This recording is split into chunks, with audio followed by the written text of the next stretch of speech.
You're listening to PetLifeRadio.com. You've had a long day at work, and you can't wait to just get home, take off your shoes, plop yourself down in your favorite chair, and relax. You walk up to your tranquil residential home and your neatly manicured lawn in your quiet suburban neighborhood, put the key in the lock, open the door, and... Yes, the pets have gone wild! What were you thinking? Welcome to the show about everything you always wanted to know about exotic pets. Where to get them, what to feed them, and how to care for them. You'll even find out why some people live with a monkey. Now, here's your host, exotic pet expert and author Bob Tart. Hey, Bob, what were you thinking? Hi, this is Bob Tart, author of the books Enslaved by Ducks and Foul Weather. And I am working on a book about our 6 cats called The Funnel of Happiness. I'm doing a one-man or one-half-a-man show this week. I'm a little bit diminished in power and health. I've never had much power and have had some health.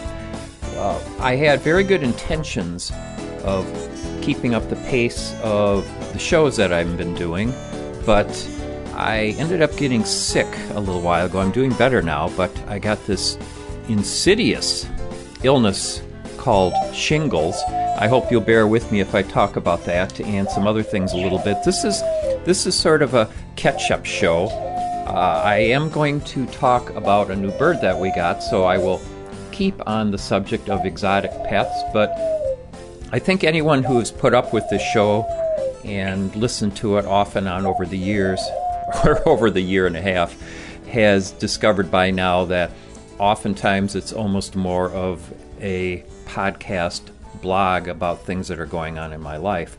So anyway, not too long ago I had my monthly chiropractic exam, and while my chiropractor was doing my neck, I didn't feel like I was really relaxed, and there was this kind of pain when he did my neck adjustment.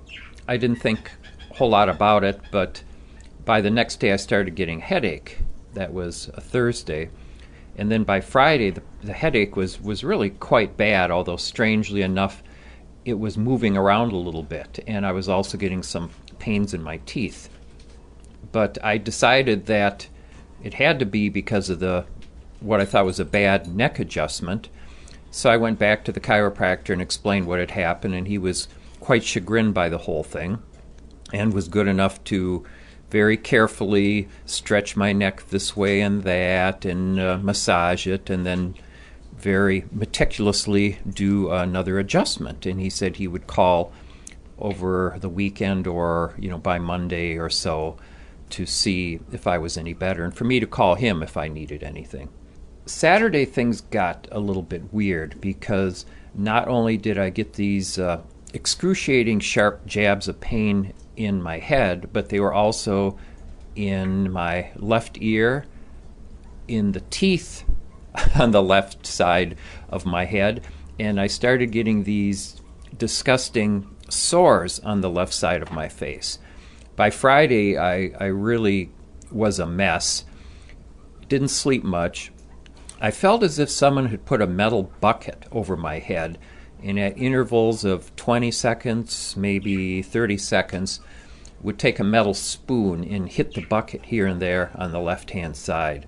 Somehow, I remembered the fact that when I was in my high school or college days, which believe me is many years ago, I remembered that my mom had this virus called shingles, and also a friend of the family, Bob Schaefer. He had it too. Shingles is an inflammation or a virus that inflames the ganglia, the nerve endings. For some reason, it stays on one side of the body, so if you get pains and the ulcers on one side of your body, like on the left side, they don't move to the right and vice versa. It's very weird. People get the sores in different places and the pains, but the people I know have gotten them on their face, and believe me, it's not a pretty sight. So I happened to think of that, and I looked up shingles on the web on the following Sunday, figured that's what I had. It was really, really pretty terrible by the time I went to the doctor on Monday. She gave me a bunch of prednisone, which is a steroid that not only reduces the inflammation, but apparently with shingles, if you don't take something like prednisone, there's a possibility that even after the disease has run its course, and I guess we can call it a disease, so I guess it may be just an illness, but if I hadn't mentioned it before, it's a version of chickenpox that adults, mainly over 50, like me, are prone to get if they had chickenpox as a youngster. And things like having a lowered immune system or stress, and I've had a lot of stress lately on my job, even though I only work half a day. Things like that can spark it. So anyway, if you don't take the steroid, even after the illness runs its course, you can still be beset with the pains for the rest of your life, and I didn't want that. So the other concern was that the sores were kind of moving up toward my eye, and if they get into your eye, you're in pretty bad trouble. The upshot is, though, that it's a week later, and I'm doing quite a bit better. I actually stayed home from work for the entire week, and I don't remember any time in my life when I've stayed home from work for an entire week. It just doesn't happen. A few years ago, I had this real nasty lung inflammation that went on for 6 months, and I was down to 42% lung capacity, and I still hobbled into work every day. But part of this was that I just look so frightening that I didn't feel I could be out in public at all. Let me talk a little bit about something that happened before I got ill, since we've talked about illness enough. Linda and I got a new bird. We actually got 2 of them, and you might hear a few sharp, unfamiliar cheeps in the background. We got a lineolated parakeet named Houshi. Hey, Hosh. And along with Houshi, we got a budgie, which is the name for a standard parakeet.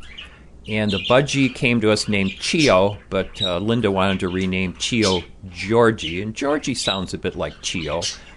The fun thing about Georgie is that even though Georgie is not a linny, he speaks linny. So we've got one lineolated parakeet that makes the sharp linny parakeet chirp, and we have Georgie, who is his cage mate, and who is also his steadfast friend, and Georgie makes the same sound, and it's quite entertaining. We have been watching the birds and being careful about how we integrate them with our little flock here. We have an out-of-cage time every afternoon. We open the cages, and our dove Howard comes out. Howard is, I think, 18, maybe 19 by now. Our much younger dove Otis comes out, and our budgie Harvey comes out, and they all fly around and chase each other around the room. I wasn't sure I wanted Houshi and Georgie chased, because that's what would happen, because the doves love to chase one another. You have to be made of fairly strong stuff to have fun with that. Harvey, our parakeet, does have fun with that. But we've decided not to let Houshi and Georgie out of the cage until we're sitting down and eating dinner. Then we open it and they come out. At that time, we've put the doves away. Georgie and Harvey, though, are out together, the 2 parakeets, the 2 budgies, and they really enjoy each other's company and get along fine. And I think I haven't noticed Houshi interacting yet too much with Harvey. But as I said, Houshi and Georgie get along just fine. I don't know too much about linnies. Maybe somebody who is listening to the show who keeps linnies would like to be on and talk about them. Judging from Houshi, linnies are just wonderful birds. I've had a couple of friends who've had these birds before, and I know Well, actually, a secretary at the chiropractic office that Linda used to go to had a Linny, and she loved the bird, but she had complained that little Stewie was a very bitey bird and bit her quite a bit. Linda also had a friend that she used to do house cleaning for, and he had a Linny that was extremely active. We went over once and saw the bird, and the whole time we were there, he was just climbing all over the cage and playing with toys, and it tired me out just to watch him. He was so active. But Hoshi, I'm really impressed by. He's a very, very mild and rather slow-moving bird. I don't know if it's just because he's not quite used to us, or he's a little up there in years. I think he's 5 or 6 years old. I'll tell you how we got him in a minute. But he has this kind of deliberate way of moving. And when he eats, he reminds me a little bit of a reptile. He will sit on his perch and just kind of slowly stretch out his neck and lower his head into the dish, and just kind of very slowly, rather like a Galapagos turtle munching on a head of lettuce, he will just very slowly go at his food, enthusiastically but slowly.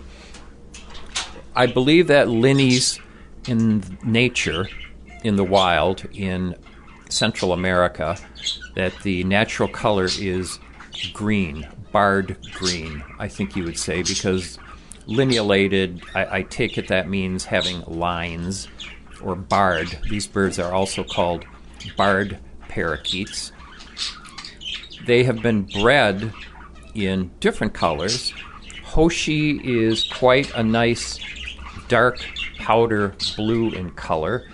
Looks a little bit like a small parrot. He's smaller than a lovebird, a little smaller than a parakeet if you count the fact that he has a blunt tail rather than a long tail, and he doesn't have a head that's as large as a parakeet, but he has a parakeet's head, but he has a larger beak.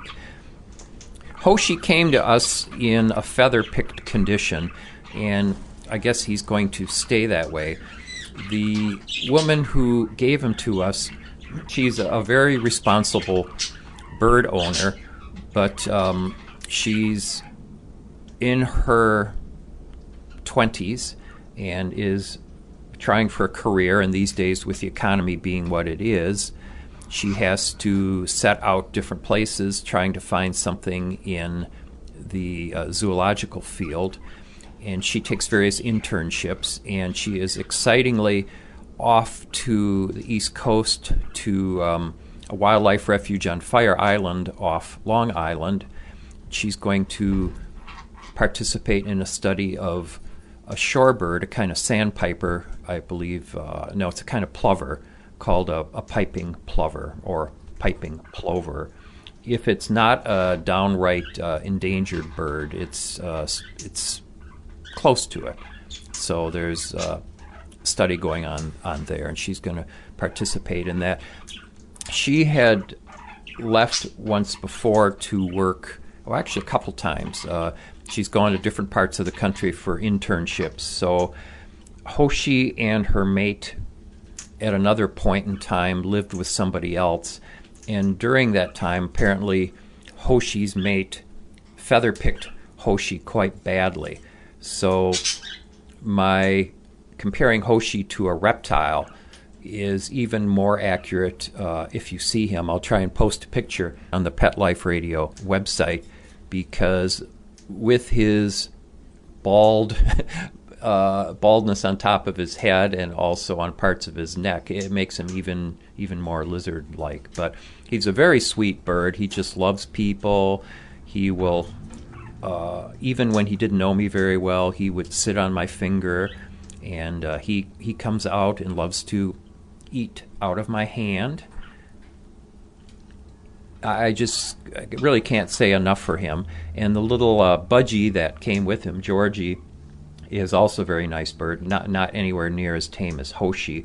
We have a little bit of trouble getting the budgie back into the cage once he's been flying around. Hoshi, not so much. Hoshi is easy to catch or simply to lure onto our finger. Let's see if I want to say anything else about Hoshi. I understand he talks a little bit. I've heard some mumbling. He loves fruit, so in addition to giving him seed, we'll cut up some grapes. I hear he likes apple. We haven't tried that yet. And he also likes cooked macaroni. He likes scrambled egg. And he seems to like just almost about everything that we've given him. So I'll let you know how he does. And the woman who gave him to us is... I told her, not to think that she's lost her friend, that if she does not stay in the New York area and comes back to this area, that she is welcome to have him back again. But if she's unable to do that, well, we're happy to have him in our household. So, okay, that's the first half of our show. We're going to go to a sponsor right now. And I'll be back with more of our catch-up episode of What Were You Thinking?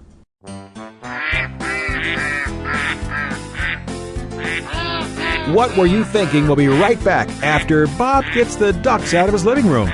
Don't go away.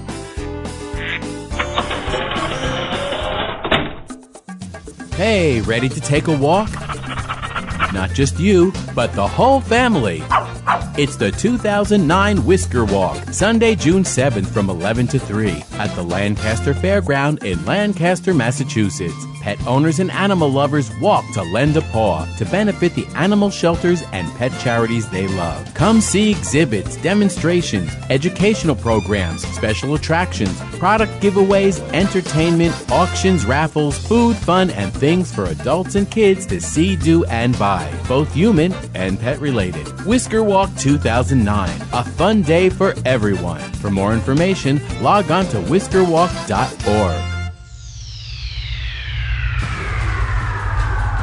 Greetings, human. What planet am I on? Welcome to Pet Planet. Here's a copy of Pet Planet Magazine, Florida's most informative and fun pet resource magazine. It features heartwarming stories and informative articles from local and national pet experts. Excellent. Pet Planet Magazine offers Operation Planet Rescue, helping rescued pets find new homes. And it's available at 500 locations in South and Central Florida and 24/7 on the internet at petplanetmagazine.com. If you're out and about with your pet, you may be featured in Paparazzi, candid pictures of you and your pet. For up-to-date pet-friendly events, activities, and pet-related services and products, Pet Planet Magazine is your final destination. I shall take this magazine home with me. Back to your home planet? No, to my condo in Boca. Pet Planet Magazine. Check them out at www.petplanetmagazine.com or 352-394-8578. It's out of this world.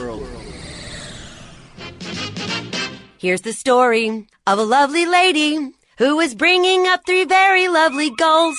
Join us every week on Wings and Things and get a bird's eye view of everything there is to know about pet birds and how to make your frequent flyer a happy camper. Wings and Things. That's the way we became the Birdie Bunch. Only on PetLifeRadio.com. Let's Talk Pets on PetLifeRadio.com. Okay, ducks are in the pond, rabbits in his hutch, and monkeys... Ow! In my car! Oh, okay, well, I go check my insurance policy. We'll turn you back over to Bob.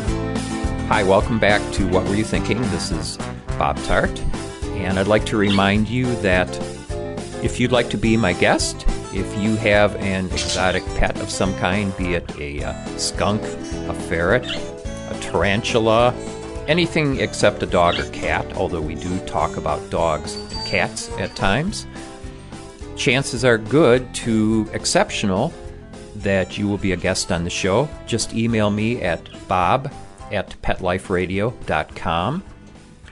Mention, a story or two that you have about your exotic pet, and we'll talk. I want to catch up on a couple things. Oh, I want to say something else about Hoshi, and that is about his affectionate nature had not a real great consequence. Not a happy one, I should say. A couple days after we got him, I had him out of the cage, and I was oohing and aahing and fussing over him. And apparently Linda's African gray parrot, Dusty, did not like that, because after I returned Houshi to the cage, I went over to Dusty's cage, and we keep a little towel on top, or a sheet on top of Dusty's cage. We keep a towel on top of my African gray parrot, Bella's cage, but we keep a sheet folded up. And the reason we have a sheet on top of the cage is so that when the parakeets and doves are flying around, if they happen to land on top of a parrot's cage, and if a parrot is close to the top of the cage, we don't want the little birds to get their toes bit. And it has happened before. They have gotten their toes bitten. Not these birds, but other birds. So anyway, all the birds were returned to their cages, and I was at Dusty's cage, kind of absent-mindedly taking the sheet off the top of his cage. Now, Dusty is what you might say a fairly aggressive bird. I get along okay with him. I can generally put my fingers in his cage to do things, and we get along. He imitates my voice, but I don't ever try to touch him. Linda can pick him up, but other than that, doesn't really touch him. That's the Lindy and the parakeet you hear squealing in the background. So anyway, rather absent-mindedly, I reached up, and I started to remove the sheet, and through the bars, Dusty darted his mouth, his beak forward, and bit me. And he bit me quite nicely. This is the first time I've been bitten by Dusty in 6, 7, 8 years, maybe even longer than that. And the blood was really flowing. He did a good job of tearing my finger open. It was just a flap of skin on the side, but it hurt like heck, and I was jumping around and making a big commotion. And here's a reminder: if you have a parrot, try not to do that, because over the next week, I, in addition to the pain in my finger, I had the emotional pain of hearing my outbursts of distress played back to me as if from a tape recorder. Dusty just delighted in imitating my howls of pain, and that's the kind of bird he is. Anyway, I was mad at him for about a week, but being mad at a bird or an animal in our house doesn't mean much. I just didn't pay a lot of attention to him. That was the worst he got out of it, and now everything is back to normal again. My parrot, Bella, isn't too happy when I pay attention to Houshi either. It's funny, if I pay attention to some birds, they don't seem to mind, but maybe because Houshi is quite parrot-like, that they feel threatened by attention paid to him. I'm not sure what it is. If someone who keeps birds has insights as to why one bird would spark a jealous reaction in another, and another bird wouldn't, let me know. It might also have to do with the gender of the bird. Okay, I'm going to catch up on a couple things here. A few weeks ago, book character Bill Holm and I did a show about crossbills. And if you haven't heard the show and have a half hour of time to waste and don't care if you ever give it back again, I would recommend you listen to it, because the punchline to the show is that Bill and I drove for 5.5 hours round trip to the eastern part of Michigan to see some birds that are called eruptive species of birds that have come south for the winter, because the food source isn't all it should be in their normal territory up north. And one of the species, when I got back home, was for the first time ever sitting in my very backyard, and it was a pine siskin. So here we drive 5.5 hours to see a pine siskin, and for the first time ever, as soon as I walk in the door, Linda points one out on our bird feeder. I have lived in this house since 1988. I've been watching the birds almost that long, although I really didn't know my birds that well for maybe another 10 years. But I assure you, I've never seen a pine siskin before. So there has to be a name for this effect where you drive across the country to, or across the state to see a bird, and when you come back you find it. Anyway, a week later, I was a little upset at myself because when I drove to Chelsea to see the crossbills, I never did see a male. I saw the rather duller plumage female, but I wanted to see a bright red male, and I never saw it. So about a week later, there was an opportunity. There was a flock of these birds in Ionia, which is about a half hour from here. So I did a round-trip drive of about an hour and looked for the flock, and needless to say, I did not see the crossbill. And this is a bird that's even more rare than the pine siskin. So what should happen, but the very next day, I'm at my job, and I'm just walking out the door, and I happen to look up in the parking lot, and there is a red bird sitting on top of a pine tree. And it's a very patient bird. It's singing, and it sits there singing while I rummage for binoculars in my car. And I finally pull out the binoculars, and I look, and I see the bird, and I thought, that can't really be a crossbill, can it? Wish it would turn around so I could see the wings. Well, it turned around, and there was the bird with black wings with the white wing bars. So once again, I drove somewhere and came back only to find in one of my normal habitual spots a bird that I was looking for. If there's a name for this phenomenon, let me know. I think of it as priming the pump. That going somewhere and looking for these birds is sort of priming the sighting pump so that it increases the possibility that I'll see these birds later. One other thing I want to mention, and that is I had author Kathleen Schurman on, probably the last episode. She wrote a couple wonderful Lockett's Meadows books about, you should go to her website, lockettsmeadowsfarm.com, and you'll find information about her books. The one that we discussed is called The Long Road Home. She surprised me by mentioning that she had talents as an animal communicator, that she could, in certain ways, under certain circumstances, communicate mentally with her animals. And she offered to look at a photo of our cat Frannie and tell me a little bit about Frannie's life before we found her as a stray cat.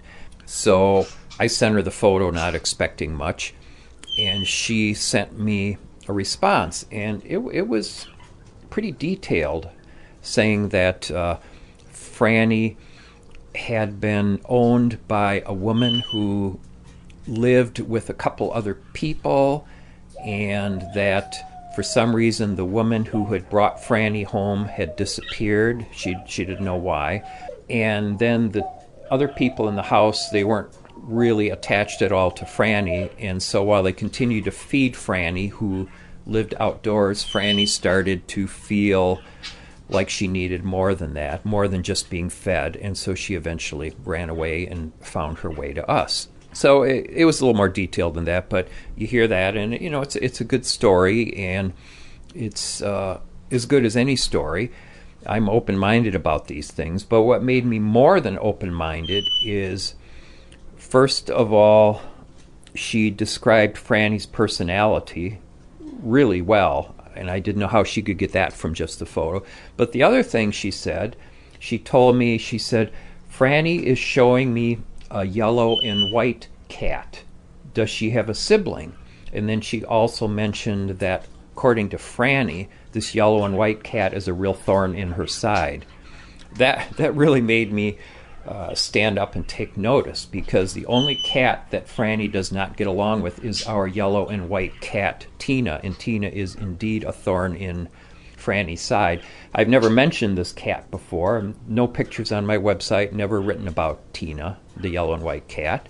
So, and the extent, she isn't just a mild thorn in Frannie's side. Frannie was extremely upset when we took Tina in last summer. Frannie was so upset that she hid all day for at least a week for 2 weeks, she would just sleep rolled up in a ball and not move, had no interactions with me, was very mad. And I think it's because this was a young cat, full of energy, and Frannie just a female, and Frannie just thought that she was taking all the attention from her. I'm losing energy right now, probably because I'm still getting over my illness here. So anyway, I thought that was just astonishing. Thanks so much, Kathleen. And I've been corresponding with Kathleen since then, and she's working on a workbook which will supposedly teach anyone to do this kind of animal communication.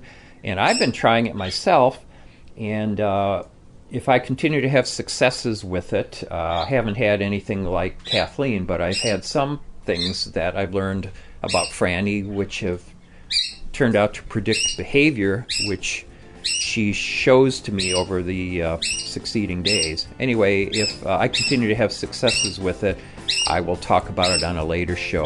And I think there's an animal communication show elsewhere on Pet Life Radio too, so it's I'm going to check it out and get a little more deep into this topic.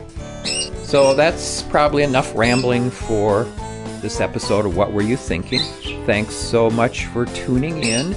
You might enjoy my books, Enslaved by Ducks and Foul Weather, about our pet birds, rabbits, and cats, and the pet birds include ducks, geese, hens, all kinds of things. So check those out, and please visit my website, which is very simple, www.bobtarte.com, T-A-R-T-E.